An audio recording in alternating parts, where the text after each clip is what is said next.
খেলা ঘুরে গেছে। আর কয়েকটা দিনের অপেক্ষা, শুধুমাত্র মোহাম্মদ ইউনূসের পড়ে যাওয়ার অপেক্ষা। বাংলাদেশে আবার সূর্যোদয় হবে এবং সেটা সেনাই করবে, সেনাই বাংলাদেশে সূর্যোদয় আনবে।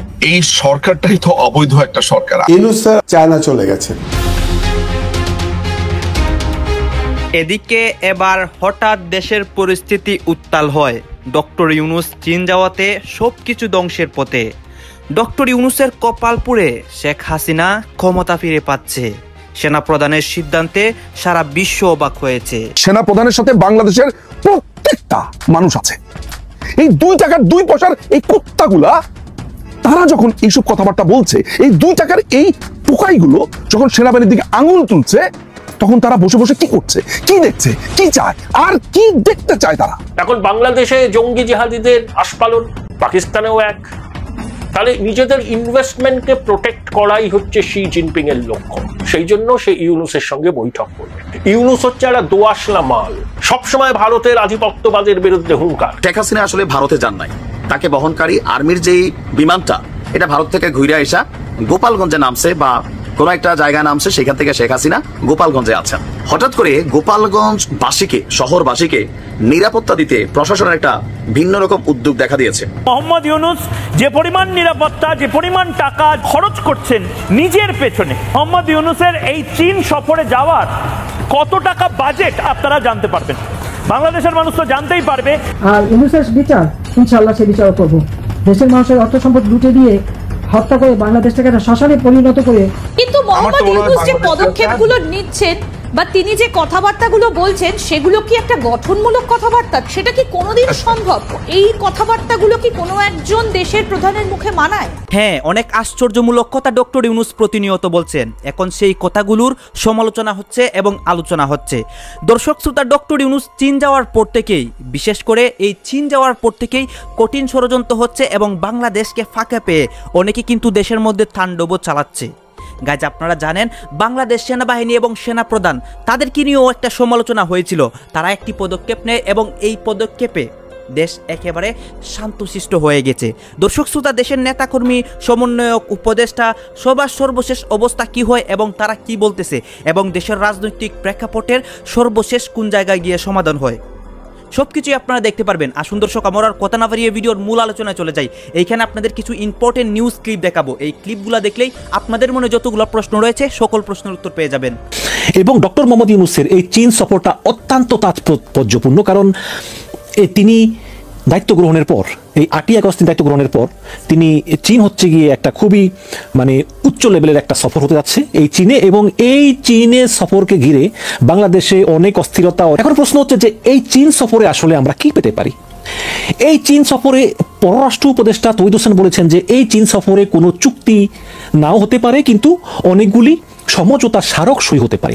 এবং অলরেডি এই ডক্টর মোহাম্মদ ইউনূসের চীন সফরের কারণে, এই চীন সফরে যাচ্ছে ডক্টর ইউনূস, এতে কিন্তু ভারত খুবই অসন্তুষ্ট এবং এই ব্যাপারে ভারতের কাউন্টার পার্ট মার্কিন যুক্তরাষ্ট্রের সঙ্গে আলোচনা করেছেন। এবং হঠাৎ করে আজকে মার্কিন যুক্তরাষ্ট্র থেকে একজন উচ্চপদস্থ সামরিক কমান্ডার, যুক্তরাষ্ট্র সেনাবাহিনীর প্রশান্ত মহাসাগরীয় কমান্ডের deputy commander lieutenant general Joel B Vowell, তিনি আজকে এসেছেন 6 জন সহকারে, এবং তিনি অলরেডি আজকেই ডক্টর মোহাম্মদ ইউনূসের সঙ্গে একটা দীর্ঘ বৈঠক করেছেন। এবং সেই বৈঠকে কি কথা আমরা জানি না, তবে আমরা ধারণা করি যে মূলত এই মার্কিন সামরিক যে কমান্ডার, তার এজেন্ডা মূলত দুটি। সেনা প্রধানের সাথে বাংলাদেশের প্রত্যেকটা মানুষ আছে। এই 2 টাকার 2 পয়সার এই কুত্তাগুলা তারা যখন এইসব কথাবার্তা বলছে, এই 2 টাকার এই টোকাইগুলো যখন সেনাবাহিনীর দিকে আঙুল তুলছে, তখন তারা বসে বসে কি করছে, কি দেখছে, কি চায়, আর কি দেখতে চায় তারা। সেনাবাহিনীকে নামিয়ে কোথায় নিয়ে এসেছে। সেনা প্রধানের সাথে বাংলাদেশের প্রত্যেকটা মানুষ আছে, প্রত্যেক লোক আছে। আমি মনে করি সেনাবাহিনী নিশ্চয়ই এই টোকাইয়ের বাচ্চাদের উচিত শিক্ষা দিবে। সাধারণ জনতা সেনাবাহিনীর সাথে আছে। এই সেনাবাহিনীকে প্রশ্নবিদ্ধ করতে চাইছে, ক্রমাগতভাবে সেনাবাহিনীকে নানান ট্যাগে আপনার রূপান্তর করছে, নানানভাবে তাদেরকে বলছে। কারা বলছে? এই রাজাকারের বাচ্চা, রাজাকারের নতুন দল, জাতীয় নাগরিক পার্টি নামের এই টোকাইয়ের দল। এই টোকাইদের একজন প্রধান বা অন্যতম প্রধান হাসনাত আব্দুল্লাহ, যাকে সবাই হাবাদুল্লাহ নামে চেনে, এই হাবাদুল্লাহ একটি স্ট্যাটাস দেয়। ওই স্ট্যাটাসে সে কি বিকৃত করে কথা বলছে, উত্তরপাড়া, তারপর ক্যান্টনমেন্ট, মানে এমন একটা ব্যাপার যে সে বিরাট বড় এক হ্যাডম।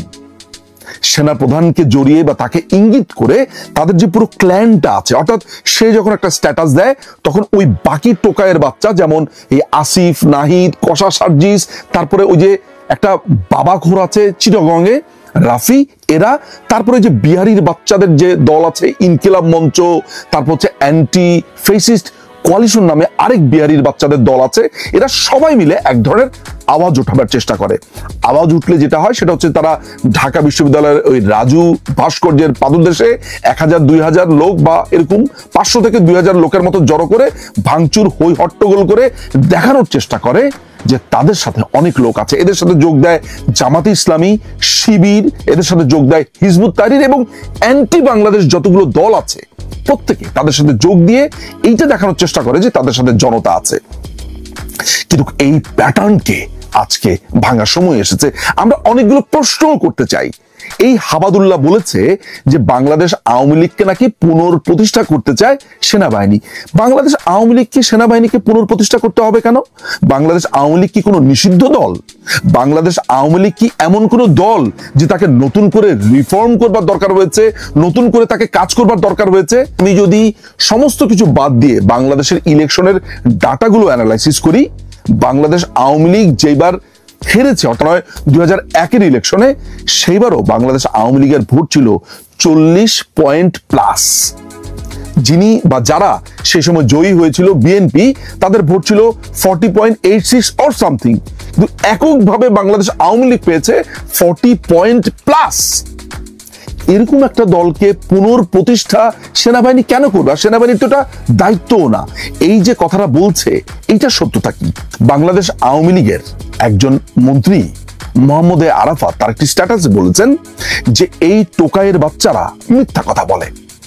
জুলাইয়ে যখন তারা জঙ্গি হামলা করছিল তখন বাংলাদেশ আওয়ামী লীগ নানানভাবে তাদের সাথে মিটিং হয়েছে, এমনকি উনি সুনির্দিষ্টভাবে 20 জুলাইয়ের একটি মিটিং এর কথা বলেছে যে তাদের সাথে 2 ঘন্টার মিটিং হওয়ার পরেও বাইরে এসে বলেছে আমাদের কোনো মিটিং হয়নি, তারা জানেই না। আমার বয়সী বিএনপি নেতা বলছে বয়স টোন নিচে নিচে ধমকাচ্ছেন, ঘটনার প্রেক্ষাপট কি? তবে আমি সার্জিস আলমের নিন্দা জানাই, কারণ এই অধিকার তাকে কে দিছে?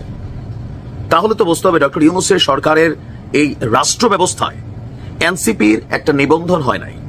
একটা দলের একজন তিনি রাজনৈতিক নেতা, যিনি নিজেকে এই মুহূর্তে মির্জা ফখরুল ইসলামের সাথে তুলনা করছেন, এর পাশাপাশি যে কাজটা করছেন, এই কাজটা করার অ্যাক্সেস রাষ্ট্র তাকে কিভাবে দিচ্ছে?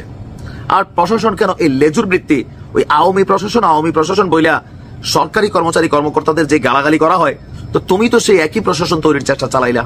ঘটনার প্রেক্ষাপট হচ্ছে আপনার গতকালকে দুপুরে সার্জিস আলম আটোয়ারি উপজেলার নির্বাহী কর্মকর্তার কার্যালয়ে গিয়ে উপজেলার যে অন্যান্য সরকারি দপ্তরগুলো আছে তাদের যারা প্রধান আছে প্রধানদের ডাকেন। হাউ সে কিভাবে সরকারি দপ্তরের প্রধানদের ডাকতে পারেন? মানে এই অধিকারটা কে দিছে? বৈষম্যহীন বাংলাদেশ। অবশ্য সার্জিসের মধ্যে একটা কোয়ালিটি আছে, আগে ছাত্রলীগ করছে দীর্ঘদিন, ছাত্রলীগের পোলাপের একটা ভাবসাব থাকতো যেটা সার্জিসের মধ্যে রয়ে গেছে এখনো। তারপর করছেন কি, সকলকে ডাইকা সরকারি যে ইউএনও সম্মেলন কক্ষ আছে সেইখানে তাদের নিয়ে একটা বৈঠক করেন। তবে সেখানে নাকি ইউএনও উপস্থিত ছিলেন না। বৈঠক শেষে বের হওয়ার পরে বিএনপির এই নেতা সার্জিসকে কিছু প্রশ্ন করেন, আর এতেই সার্জিস নিজেকে মির্জা ফখরুলের সাথে তুলনা করে সে বলতেছে ফখরুল সাহেব যদি মারে মির্জা ফখরুল, আমি সার্জিস কি পারি না? হ্যাঁ, ছাত্রলীগ করছে তো এই একটা অ্যাটিটিউড আছে। তারপর বিএনপি নেতারা যে ধমক টমক দিছে, মানে কি যে অবস্থা। আচ্ছা, বাকবিতণ্ডার বিষয় নিয়ে যে নেতার সাথে বাকবিতণ্ডা, ওনার বক্তব্য, উনি হচ্ছেন আপনার উপজেলা বিএনপির আহ্বায়ক কমিটির সদস্য, আর ওনার রাজনৈতিক পরিচয়টা আমরা একটু দেখি। আপনার ওনার নাম হচ্ছে মতিউর রহমান এবং সাবেক সাংগঠনিক সম্পাদক। তো তার বক্তব্য হচ্ছে তিনি বিএনপি নেতা ব্যারিস্টার নওশাদ জমিরের ঈদ শুভেচ্ছার কার্ড দিতে উপজেলা পরিষদের কয়েকটি সরকারি দপ্তরে যান। এই সময় তিনি কাউকে সেখানে দেখতে পান না। তো জানতে পারেন তারা ইউএনও অফিসের সম্মেলন কক্ষে সার্জিস আলমের সাথে মিটিং করছে। পরে তিনি বিষয়টি আটোয়ারি উপজেলার দায়িত্বে থাকা বোদা উপজেলা নির্বাহী কর্মকর্তাকে ফোনে জানালে তিনি সেখানে উপস্থিত না থাকায় কোনো উত্তর দিতে পারেননি। পরে বিষয়টি পঞ্চগড়ের অতিরিক্ত জেলা প্রশাসককে জানিয়ে উপজেলা নির্বাহী কর্মকর্তা কার্যালয়ের বাইরে তিনি অবস্থান করছিলেন। তো পরে সার্জিস তখন তিনি যৌক্তিকভাবে প্রশ্ন করেন ওই যে অফিসাররা আছে যে আপনারা অফিস সময়ে এই ধরনের মিটিং এ আসতে পারেন কিনা একজন রাজনৈতিক নেতার ডাকে। এই কথা বলায় সার্জিসের এটা মাইন্ডে লাগছে, কারণ তারা তো সার্জিসের ডাকে আসছে। আসলে সরকারি কর্মকর্তাদের মেরুদণ্ডে কোনো সময় জোর থাকে না, এটাই আমরা বুঝতে পারলাম। তো এই সময় এটা কোন বিধানে আছে এটা তিনি জানতে চান, আর এতেই সার্জিস খেপা যায়। তো সার্জিস বলে যে আমাদের অটোয়ারি উপজেলাটা খুব পিছিয়ে পড়া উপজেলা, এখানে 5টি সরকারের অফিসের প্রধান নেই। আমি এদিক দিয়ে যাওয়ার সময় সরকারি কর্মকর্তাকে সমস্যার কথা জানতে সেখানে যাই, তিনি সরকারি কর্মকর্তাদের সমস্যার কথা জানতে যান। তো এই নিয়ে 2 মিনিট 40 সেকেন্ডের ভিডিওতে তিনি বলছেন যে আমি তাদের কাছে জানতে চাই, আমার সুযোগ আছে অটোয়ারির মানুষের জন্য কিছু করার, তাদের কোন কোন জায়গায় কি প্রয়োজন। মানে সার্জিসের যে বক্তব্য আমরা দেখলাম যে তিনি মন্ত্রণালয় থেকে গেলে খাবলা দিয়ে নিয়ে আসা আটোয়ারি উপজেলায় দিয়ে দিতে পারেন। তো ডক্টর ইউনূসের সরকারের যে মন্ত্রণালয়গুলো এগুলো কারা চালাচ্ছে, সেখানে সার্জিস কোন ক্ষমতার বলে গিয়ে একটা উপজেলার জন্য বিশেষ বরাদ্দ আনতে পারে? তবে এরা আনছে, হান্নান মা শুধু আনতেছে, এরা নানানভাবে নানান কিছু করতেছে। ভাগ্যিস আমাদের এলাকায় একটা সার্জিস যদি থাকতো, আফসোস নাই, থাকলে বিএনপি সাথে ভেজালো হইতো। এই ঘটনা দেখার পর কে সঠিক কে ভুল? অবশ্যই বিএনপির নেতা সঠিক, সার্জিস রং। এটাতে তার যে ক্ষমতা আছে এটা জানান দিচ্ছে, আর আমাদের গৃহপালিত সরকারি অফিসাররা ম্যামে করতে করতে এভাবে হাজির হয়। বিদেশে থেকে, চীনে থেকে প্রফেসর ডক্টর মোহাম্মদ ইউনূস জাতিকে, জনগণকে স্বস্তির সুখবর দিলেন যে না, ডক্টর ইউনূসের বক্তব্যের সার কথা, চীনে থেকে যে বিভিন্ন জায়গায় সফর করছেন, বিভিন্ন জায়গায় যাচ্ছেন, বক্তব্য দিচ্ছেন যে বাংলাদেশের সংস্কার হচ্ছে, সংস্কার হবে এবং জনগণের আস্থা ফিরে পাবে, সুন্দর কিছু হবে। খুবই জরুরি তাৎপর্যপূর্ণ সুখবর। প্রফেসর ইউনূস চীন সফর করছেন, চীন সফরে তিনি নজিরবিহীন সাড়া পাচ্ছেন। দেখেন, প্রফেসর ইউনূস ওয়েস্ট ওরিয়েন্টেড লোক, আর পশ্চিমাদের মূল্যবোধ আর চাইনিজদের মূল্যবোধের সাথে কিন্তু মিলে না। পশ্চিমারা উদার, মোর ডেমোক্রেটিক, ডক্টর ইউনূস সেই ফিলোসফিতে বিশ্বাস করেন। কিন্তু চাইনিজরা বা চীন রাষ্ট্র হিসাবে অনেকটা রিস্ট্রেইনড, তাদের ডেমোক্রেসির সিস্টেম ভিন্ন। যদি ডেমোক্রেসি বলা হয়, দ্যাটস নট ডেমোক্রেসি। চীনে মত প্রকাশের অবাধ স্বাধীনতা নেই। সেই চীনে প্রফেসর ইউনূসের এত পরিচিতি, তার এত সাড়া, এটা অভূতপূর্ব। দর্শক, প্রধান উপদেষ্টার প্রেস সচিব যেটা জানিয়েছেন, চীনে ডক্টর ইউনূসের পরিচিতি অকল্পনীয়। মানে অকল্পনীয় সাড়া পাচ্ছেন প্রফেসর ইউনূস চীনে। জনগণ তাকে চিনে, চীনের জনগণ তাকে চেনে, এবং চাইনিজ সরকারের যে আগ্রহ প্রফেসর ইউনূসের প্রতি, আপনারা দেখেছেন যে এই নজিরবিহীন ঘটনা যেটা ঘটেছে, যে স্পেশাল বিমান পাঠিয়ে নিয়েছেন, আবার স্পেশাল বিমানে দিয়ে যাবেন। বাংলাদেশের কোন সরকার প্রধানকে চীন এরকম স্পেশাল বিমানে নিয়ে গিয়েছেন, আবার স্পেশাল বিমানে দিয়ে গেছেন? এরকম ঘটনা কিন্তু ঘটেনি। এবং আরেকটা বিষয়, প্রফেসর ইউনূসের চীন সফরের কিছু আপডেট নিয়ে বিশ্লেষণ করব। চীন সফর শেষে আমরা চূড়ান্ত বিশ্লেষণ করব ফলাফল। তো দর্শক, এখানে দেখেন এখন পর্যন্ত বাংলাদেশের যে পরিস্থিতি, 29 তারিখ চীন সফর শেষ হলে এর মধ্যে কোনো অঘটন ঘটার সম্ভাবনা নেই। প্রফেসর সবকিছু ঠিকঠাক করে দিয়ে গেছেন। অথচ বাংলাদেশের সরকার প্রধানরা এর আগে চীন সফর শেষ করতে পারতেন না। যেমন শেখ হাসিনা শেষ না করে চলে এসেছেন, খালেদা জিয়াও শেষ না করে চলে এসেছিলেন। কিন্তু প্রধান উপদেষ্টা শেষ করেই আসবেন, এখন পর্যন্ত মোটামুটি বোঝা যাচ্ছে। এর মানে চারদিকে প্রফেসর ইউনূসের সফলতার হাতছানি, মানে সবাই ইমপ্রেসড প্রফেসর ইউনূসকে কাছে পেয়ে, তাকে দেখে, তার বক্তব্য শুনে। বিভিন্ন জায়গায় বক্তব্য দিবেন আরো। দর্শক, খবর, সংস্কারের মাধ্যমে জনগণের আস্থা ফেরানো হচ্ছে প্রধান উপদেষ্টা। এর মানে এটি একটা সুখবর, এটা একটা জরুরি বার্তা। সংস্কারের মাধ্যমে জনগণের আস্থা ফেরানো হচ্ছে। আর বিএনপি কি বলে? নির্বাচনের মাধ্যমে জনগণের আস্থা ফেরাতে। কিন্তু না, সংস্কারের মাধ্যমে জনগণের আস্থা ফেরানো হচ্ছে। এটার একটা দিক আছে যে চীন সংস্কার প্রক্রিয়াকে পূর্ণ সমর্থন করে কিংবা করবে। আর চীনে বসে বাংলাদেশ সংস্কার কথা বলছেন ডক্টর ইউনূস। এর মানে সংস্কার হবেই। এই সংস্কারে চীন সমর্থন করে বা তাদের সমর্থন চাচ্ছেন। দর্শক, বাংলাদেশের সংস্কার কেউ ফেরাতে পারবে না, বরং যারা সংস্কার বিরোধিতা করে বিএনপি, তারা ছিটকে পড়বে। জনগণের আস্থা ফেরাতে সংস্কার করা হচ্ছে বলে জানিয়েছেন প্রধান উপদেষ্টা ডক্টর মোহাম্মদ ইউনূস। এই বক্তব্যের একটা তাৎপর্যপূর্ণ দিক হচ্ছে, সংস্কার ছাড়া নির্বাচন অকল্পনীয় হবে না। কারণ জনগণের আস্থা না থাকলে আপনি নির্বাচন করবেন কিভাবে? মানে বিএনপি যে সংস্কার বিরোধীটা আপনার কান্নাকাটি করেন, চীন দেখবেন যে টাকা পয়সা দিয়ে ভরে দিবে বাংলাদেশ ইনভেস্ট করে, অনেক কিছু দেখবেন। তিনি বলেন বিশ্ব দেখছে বাংলাদেশের মানুষ দুর্নীতির বিরুদ্ধে এক হয়েছে, এখন আবার সেই বিএনপি এসে দুর্নীতি করবে, এটা মানবে কখনোই না।